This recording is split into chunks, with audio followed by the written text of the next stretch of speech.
Before moving to Central Maryland, you should know a few things. So in this video, I'm gonna go over my top 10 things that I would tell anybody thinking about moving to this area.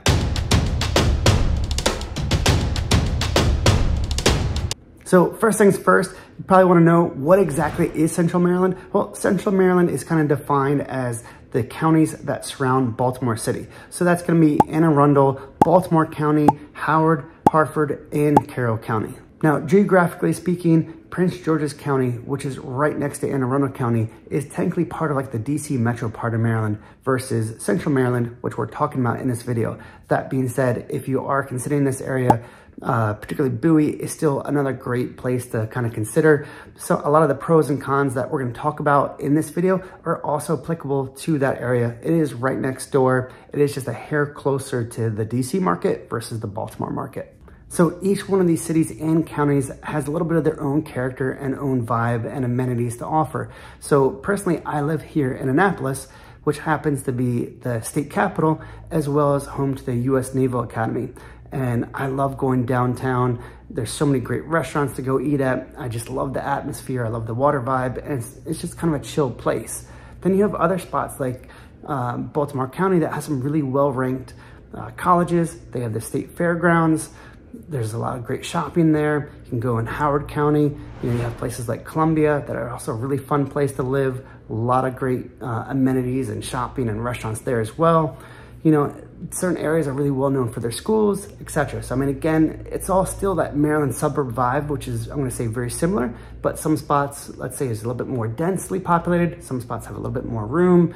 But they each have their own little character, but it's just, again, a very Maryland suburb kind of feel. Once you come here, visit it, you'll know exactly what I'm talking about. And number two, if you need to commute into Baltimore City, Central Maryland should definitely be on your list of places to consider living because, again, it's everything that surrounds Baltimore City. So no matter where you are in Central Maryland, I'm gonna say it's around a 30-mile or less drive into the city. So pretty sweet from a commute standpoint. Now, for most people living in Central Maryland, you're gonna wanna have a car. That being said, there are some buses and trains that go from the counties into the city. So although it might not be the best or the most ideal, there is some public transportation, at least that can get you in and out of Baltimore. Another benefit of being so close to Baltimore is you have some great sporting events and live performances that go through. You have the Orioles, you have the Ravens, and then there's just a lot of live performances and, concerts and bands that put Baltimore on the map. So it's pretty easy to go grab a show. Now, if you haven't seen any of my other videos, I love to eat. And one thing that is great about this area is there's no shortage of restaurants. So whether you're in Baltimore City or Columbia or Annapolis, there are a ton of fantastic restaurants. So again, you're never gonna run out of anything to do or any places to eat by living in this area. Now, I have to mention DC. I know Central Maryland is all about being around Baltimore City. That being said, DC is still not that far away. Yes, Baltimore is a hair closer. And so if you were to live, let's say, in Prince George's County or even parts of Southern Maryland, you're probably gonna be commuting to DC versus Baltimore, just like from a commute standpoint. That being said, it's still not that far for a lot of the people here in Central Maryland. And number three, you gotta know about the traffic.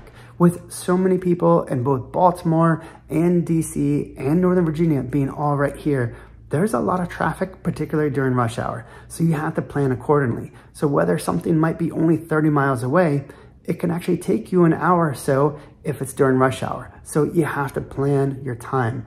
You have to know, is it really worth starting at 7 or 8 a.m.? Maybe you should go in a little bit earlier and you can cut your commute in half. Or maybe you can go a little bit later. It depends, of course, on your job and what you do. But you really do have to plan accordingly. I was actually talking to one of my buddies recently, and he was talking about starting his job. He's an electrician, and he's working in DC, and he lives here in Annapolis. And he was talking about wanting to do 5 a.m. instead of 6 a.m. I was like, dude, that's so early. You're crazy. He said, yeah, but if I start at 5 a.m., it only takes me 45 minutes to get in, park, and get into the building.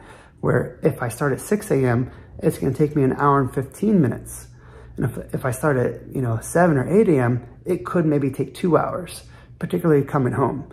So it's one of those things where the traffic, the parking, it can kind of suck. So it's just something that you got to kind of plan around. You got to know not just the mileage, but what time are you leaving? What time do you need to get there?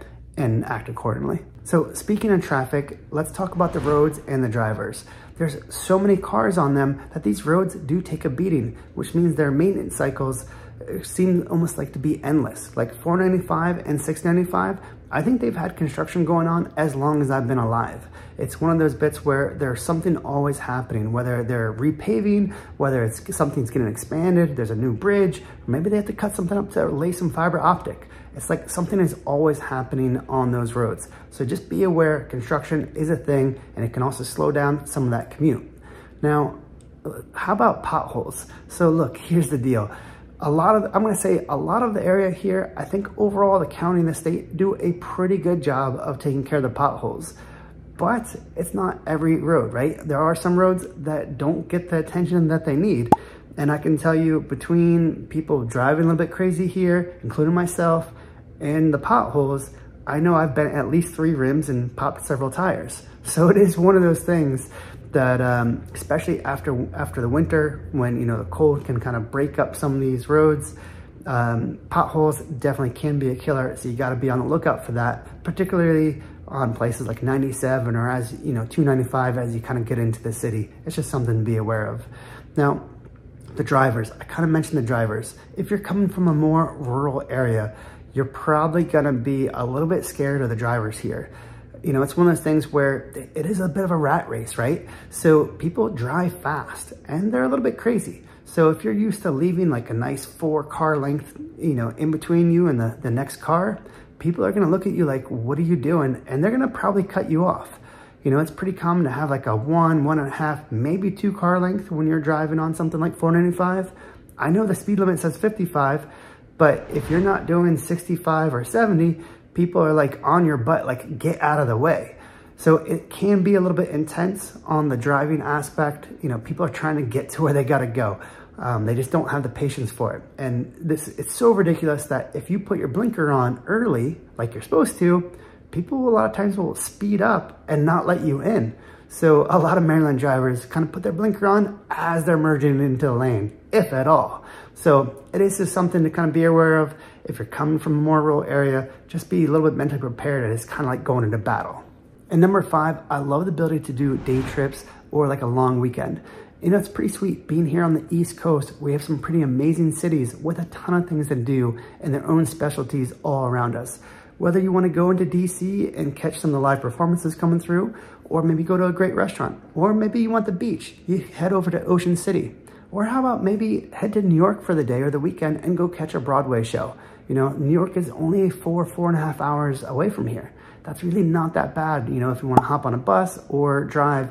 And again, you could do it in a day. It would be a long day, but you can do it.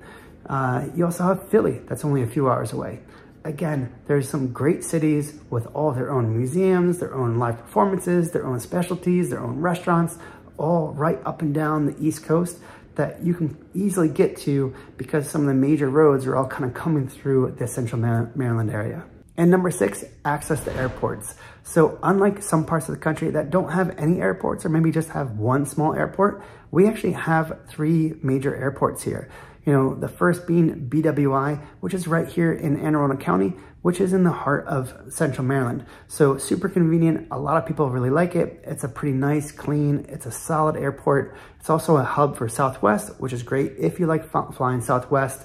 The only drawback I will say with them is their baggage claim, especially in the evening hours, has been kind of a hot mess the last few years. I'm hoping that they start to kind of turn that around. But right now, I will say if you can take an earlier flight, if you have to check your bags, you're gonna thank me later. We also have, of course, Reagan National, which is right in DC. Maybe a little bit less options, but it's still there. It's still, nice to have one more option. And then finally, we have Dulles, which is also another international airport. So between the 3, you kind of have endless options to get anywhere in the world, and you can also shop that pricing around for those tickets. So pretty awesome, just having that ability, to pretty much fly anywhere in the world from right here. Number 7, what to expect on the weather. So listen, here's the deal. The first thing is, what you have to expect is that Maryland, central Maryland at least, it's like Mother Nature's confused. And they're not quite sure if it's spring or if it's winter or if it's fall or summer. It feels like, it can be warm, and then really cold. And then warm again the next day. Or the opposite, right? It could be pretty cold, and then all of a sudden you're like, hey, it's nice out today. So Mother Nature definitely is confused. That being said, it is more mild compared to places that are a little bit more north of us or the places that are a little bit south of us. As far as snow is concerned, Central Maryland doesn't get that much snow. We may have a good snowstorm every few years, but if you compare Central Maryland to, let's say, Western Maryland, they get a lot more snow. You know, that's where Wisp is, and it's a different elevation. And so they just get way more snow, where we don't really get that much, unfortunately. I wish we got a little bit more, but we don't. Temperature-wise, in the summer, it's usually like 80 or 90 degrees. So not crazy hot, you know, it's not Arizona or anything, but what makes it tough is the humidity. This is not a dry heat. It is really humid here in the summer. There's a lot of water around us, and that humidity is what makes it feel pretty disgusting on some of those hot summer days. So, you know, ignore the temperature. It's really more about the humidity. Don't expect a lot of snow. We'll get a little bit, but not really much. Overall, I think it's fairly bearable. You know, it's not super hot, it's not super cold, but it is a little bit all over the map. So that's really what to expect on the weather. Number 8, it's all about the jobs. Central Maryland has access to a ton of job opportunities. Again, being right next to Baltimore, being next to DC, and not being too far from Northern Virginia means we have every kind of job opportunity around the sun. So there's a huge tech sector around. There's, you know, lots of medical stuff around. There's plenty of education. There's a lot of DoD work, right? I mean, you have Fort Meade that's right here. So there's a ton of DoD defense, you know, computer analysis type jobs, cybersecurity stuff that's all around. You have Johns Hopkins, University of Maryland medical stuff. So there's just a ton of things all around. And then there's all the support for those people, right? Whether it's restaurants, whether it's the, you know, working in retail, whether it's education. There's a ton of people and lots of job opportunities all around this whole area, which is one of the biggest attractions, I'm gonna say, to Maryland. And Central Maryland right here is a great place to be able to commute to so many of those spots. And number 9, the cost of living in Central Maryland is expensive. If you're coming from, let's say, San Diego, you might think, okay, hey, this isn't so bad. But if you're coming from a more rural spot, let's say like Ohio or parts of Illinois, you're gonna be in for some sticker shock because it really just is expensive to live here. I mean, daycare alone can be as much as a mortgage. Some of the housing pricing here is a little bit ridiculous. You know, just everything. I mean, the food, it's not as expensive as, let's say, Hawaii, but it's expensive. So yes, we have, you know, higher wages being in like the DC metro area compared to a lot of parts of the country, but everything costs a lot more money also. So, you know, does that balance out? I don't know. Depends on what you're gonna be making. But it is one of those things, just be mentally prepared that really everything is expensive. If you're thinking about moving here and you have a budget in mind, give us, you know, shoot us a DM, give us a call, and we can kind of help walk you through a little bit of kind of what to expect in some of these different areas. Because it really, like I said, it's expensive. You gotta know that before thinking about coming here. And number 10, your housing choice / lifestyle. You know, it's one of those things that there's a lot of different little vibes and different choices here, which kind of makes it fun. Like overall, Central Maryland is very, let's say, suburb type feeling. But even then, you can get these little pockets of some of these subdivisions that are surrounded by like a whole forest where you don't feel like you're that close to the city, but yet maybe there's like a Whole Foods or a Chipotle like 5-10 minutes down the road. To some of the others, maybe you want something that's more walkable, you can go into, let's say, like Baltimore City or something and get a row home. So do you want a townhouse? Do you want a row home? Do you want a detached single family home with a little bit of space around it? Or do you want to be in a subdivision with sidewalks that, you know, all like the neighborhood kids are playing together? Like, what kind of vibe do you like? We have all kinds of choices here, which is pretty cool. So overall, Central Maryland, I'm gonna say, is a very suburb type feel, but with slight little different ebbs and flows. You know, it could be a water privileged neighborhood, could be a little bit more densely populated neighborhood. Just what do you want? You know, again, we probably have it for you. So I dig the choices. I love this area. I hope you will as well. I hope this list of what to know before moving to Central Maryland helps you. If you have any questions at all, drop them in the comments below or shoot us a message. If you're thinking about moving to the area, we would love to help you, as that is what we do, is we help people buy and sell in this area. With that being said, have a great day, and I'll catch you in the next video.